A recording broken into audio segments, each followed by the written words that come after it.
Saran road ward number 7 स्थित कमल confectionery के नाम से डेयरी चलाने वाले कृष्ण कुमार दहिया ने बताया कि कोरोना से बचने के लिए सोशल डिस्टेंसिंग बहुत जरूरी है, इसलिए सोशल डिस्टेंसिंग को बनाए रखने का आइडिया उनके दिमाग में आया।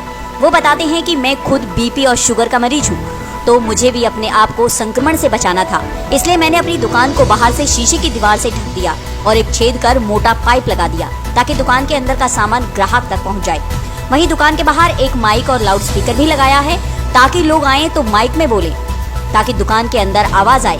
उन्होंने कहा कि उनके इस प्रयास को अगर शहर के सभी दुकानदार अपना ले तो कोरोना जैसी महामारी उनके पास भी नहीं आ सकती। वहीं कृष्ण कुमार दहिया ने पैसे के लेन देन के लिए दुकान के बाहर QR कोड लगा दिया है ताकि लोग उसे स्कैन करके पेमेंट कर सके। अगर कोई डिजिटल पेमेंट नहीं दे सकता तो कैश वहाँ रखे बॉक्स में पैसे डाल सकता है। वो अगले दिन इस बॉक्स को खोलते हैं और सैनिटाइज कर लेते हैं। ये जब से शुरू हुई थी तभी से मेरे दिमाग में था कि भाई ये बीमारी रुकने वाली है नहीं, क्योंकि हमारे भूमंडल में इतने वायरस हैं, ये कभी कोई तंग करेगा कभी कोई तंग करेगा, तो ये हमेशा का सॉल्यूशन हमने ढूंढा और मैं काफ़ी देर से ट्राई कर रहा था कि इसके लिए क्या कुछ कर सकता हूँ। तो मैं अपने लेवल पर जो करना चाहता था वो मैंने कर दिया। उससे ये बेनिफिट हुआ कि एक तो सोशल डिस्टेंसिंग बहुत बढ़िया मेंटेन हो गया।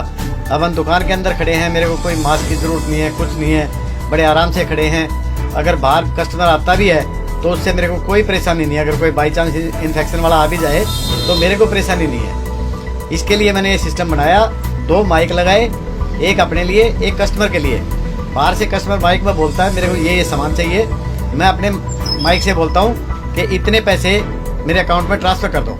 वो अकाउंट में ट्रांसफ़र करता है, मैं उसका सामान देता हूँ, सामान यहाँ से अंदर से डालता हूँ, बाहर कस्टमर के पास अपने आप पहुँच जाता है। इसके लिए मैंने पूरा सेटअप लगा रखा है जिसमें साउंड कंट्रोल होता है, क्लियरिटी आती है, बिल्कुल सारी चीज़ें एक एक साफ दिखाई देगी। मैंने शीशे वगैरह चेंज किए सारे, शीशे के अंदर के दुकान का पता भी लगे, दुकान में क्या क्या सामान है जो कस्टमर को चाहिए वो बोलेगा।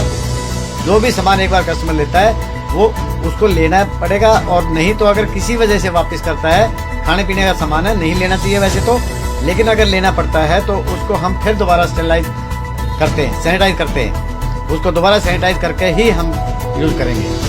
तो मैंने ये सोचा कि इसके बेहतर कोई इलाज नहीं हो सकता। हम तो एक बहुत लो क्वालिटी के दुकानदार हैं, तो हमने बहुत थोड़े पैसे में ये सोचा कि भाई इतनी सेफ्टी कस्टमर की भी होगी, मेरी भी होगी, कैश का लेन देन भी नहीं होगा। अगर होगा तो ड्रॉप बॉक्स में डालेगा कस्टमर पैसे, और वो पैसे डालने के बाद उसको मैं 2 दिन तक छेड़ूंगा नहीं, 2 दिन तक उस पैसे को टच नहीं करूँगा, उठा के एक साइड में रख दूँगा। उसके बाद उसको सैनिटाइज करके और 6 घंटे धूप में रखने के बाद उस पैसे को यूज़ करेंगे। अगर कस्टमर ज़्यादा पैसे देता है तो उसमें से हम पैसे नहीं देंगे, अपने पास सैनिटाइज किए हुए पैसे रखे हैं उसमें से उसको वापस करेंगे पैसे। इसके लिए ये सिस्टम है मेरा। एक बाहर माइक है कस्टमर के लिए, एक मेरे पास अपने लिए माइक है, उधर बाहर कस्टमर के लिए स्पीकर लगा हुआ है, और ये मेरे लिए पूरा सिस्टम लगा हुआ है, स्पीकर वगैरह पूरा कंट्रोल पैनल पूरा है, इसमें सारा कुछ कंट्रोल हो जाता है। इससे हम आज के माहौल को देखते हुए बहुत बच जाएंगे। अगर हर आदमी ऐसा कोशिश करेगा तो कोरोना से लड़ना कोई मुश्किल नहीं है। कितना खर्चा आया होगा अंकल जी इसके? मेरा इसमें तकरीबन 35,000 रुपया खर्चा आया है। यानी कि आप ये जो सिस्टम है इसको बनाने में 35,000 मैंने ठीक है अपनी जेब खर्चा कम करके, अपने सारे खर्चे कम करके 35,000 रुपया लगा के खर्च किया है, क्योंकि यहाँ के बहुत छोटी दुकानें हैं, इतना काम नहीं है दुकानों पर। लेकिन फिर भी मैंने ये सिस्टम बनाने की कोशिश की कि पैसा तो फिर भी कमा लेंगे लेकिन ज़िंदगी दोबारा नहीं मिलेगी, ये सोच के मैंने ये लगाया है और ये बहुत अच्छा कामयाब रहा है।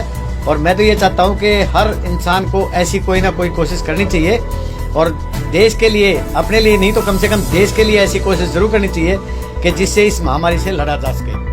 वहीं इस दुकान पर सामान लेने के लिए आने वाले कस्टमर बाहर लगे माइक के माध्यम से सामान की डिमांड करते हैं, जिसे सुनकर दुकानदार अंदर से वो सामान पाइप के रास्ते डाल देता है जो बाहर खड़े ग्राहक के हाथ में पहुंच जाता है, जिसका भुगतान ग्राहक मोबाइल के जरिए उन्हें ऑनलाइन कर देता है। और यदि कोई ग्राहक कैश देना चाहता है तो वो कैश बॉक्स में पैसा डालकर भुगतान कर देता है, जिसको दुकानदार अगले दिन सैनिटाइज करके निकाल लेता है।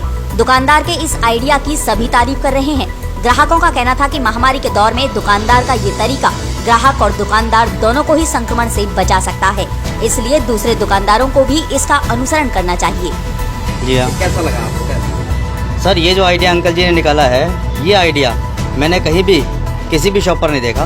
और ये तो सभी लोगों को ये आइडिया देखकर, ये आइडिया क्या है, बेसिकली एक टेक्नोलॉजी है और आज की नीड है ये सभी को इस आइडिया को, इस कंसेप्ट को एडॉप्ट करना चाहिए। ये आप मानते हैं कि बहुत अच्छा आइडिया है? बहुत अच्छा आइडिया है ये। बेसिकली आइडिया, टेक्नोलॉजी, इनोवेशन सब कुछ है ये। यानी कि सबको ये चीज़ अपनानी चाहिए सबको ये चीज़। बिल्कुल। कोई कोरोना महामारी चल रही है, कोरोना महामारी चल रही है, सभी को एक डिस्टेंस, अंकल जी ने जिस तरीके से किया है, जो भी पैसा खर्च किया है, जो भी इन्वेस्टमेंट है, सबको करनी चाहिए ये अपने लिए और सामने वाले के लिए, दोनों के लिए नेसेसरी है आज के डेट में। नाम मेरा नाम स्वरूप सिंह है और हम लोग यहीं पर कॉलोनी में रहते हैं। ये जो इन्होंने दैया साहब ने जो इंतजाम किया है, ये बहुत ही बेहतरीन इंतजाम है। अक्सर देखा जाता है कि जब इन टाइप की दुकानों में कस्टमर का आना जाना ज़्यादा लगा रहता है तो दुकानदारों को भी और ग्राहक को भी संक्रमण की ज़्यादा उम्मीद रहती है।